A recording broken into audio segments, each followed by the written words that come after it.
मेरे प्रिय, यह संदेश तुम्हारे सामने आया है तो इसे अनदेखा ना करें।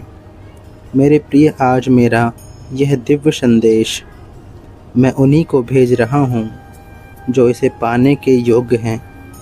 मैं उन्हीं को यह दिव्य शक्ति प्रदान करता हूँ जिन्होंने यह दिव्य कर्म किए हैं। मेरे प्रिय, मैं जानता हूँ लोग तुम्हारे चरित्र पर दाग लगाने की कोशिश कर रहे हैं। तुम्हारा अपना ही कोई तुम्हें नीचे गिराने का प्रयास कर रहा है। लोग प्रश्न उठा रहे हैं तुम्हारे भक्ति पर। तुमने इतनी भक्ति की, इतनी पूजा पाठ की, लेकिन फिर भी क्यों तुम्हारे शिव जी तुम्हें ऐसे दिन दिखा रहे हैं, तुम्हें कष्ट दे रहे हैं। मेरे प्रिय, जो व्यक्ति भक्ति नहीं करता वह कभी भक्ति का अर्थ भी नहीं समझ सकता है।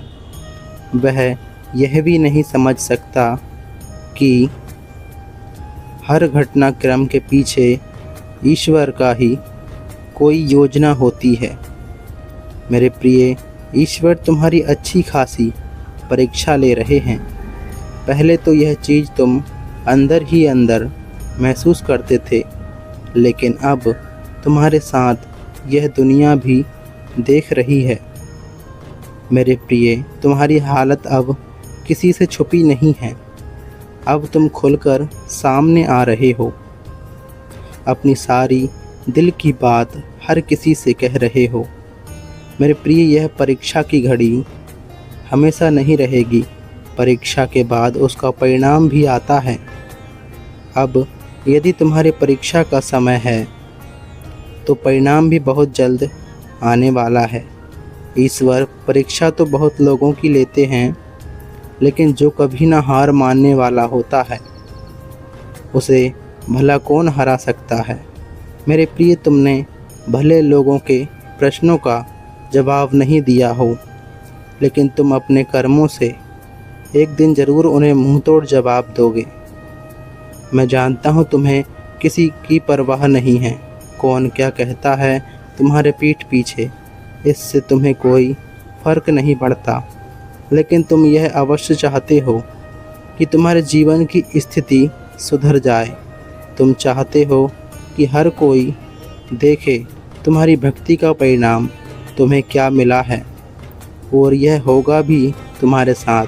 तुम्हारे जीवन के परिवर्तन को देखकर जिन्हें लगता था कि तुम क्या ही कर लोगे जीवन में, तुम तो केवल बोझ ही हो सबके लिए, उनके मुंह पर भी तमाचा होगा तुम्हारी सफलता। मैं तुम्हें वो हर एक चीज़ प्रदान करूंगा जिससे तुम एक सफल इंसान बन जाओगे। मैं तुम्हारी हर कदम कदम पर सहायता करूंगा जब तुम्हें मेरी आवश्यकता होगी। लेकिन जो भी होगा थोड़े धीमे गति से होगा, क्योंकि कुछ अच्छा पाने के लिए धैर्य तो रखना ही पड़ता है। मेरे प्रिय, हर चीज़ पाने के पीछे यदि किसी का हाथ होगा तो वह तुम्हारे खुद का ही होगा। मैं तुम्हें कुछ भी ऐसे नहीं दूंगा। मैं तुम्हें तुम्हारे ही परिश्रम का फल दूंगा। इसलिए ज़्यादा सोचो मत, केवल परिश्रम करो, निश्चित सब कुछ सही होगा। मेरा आशीर्वाद है तुम पर। मेरे प्रिय, मेरे इस संदेश को देख रहे हो तो हर हर महादेव कमेंट कर दीजिए।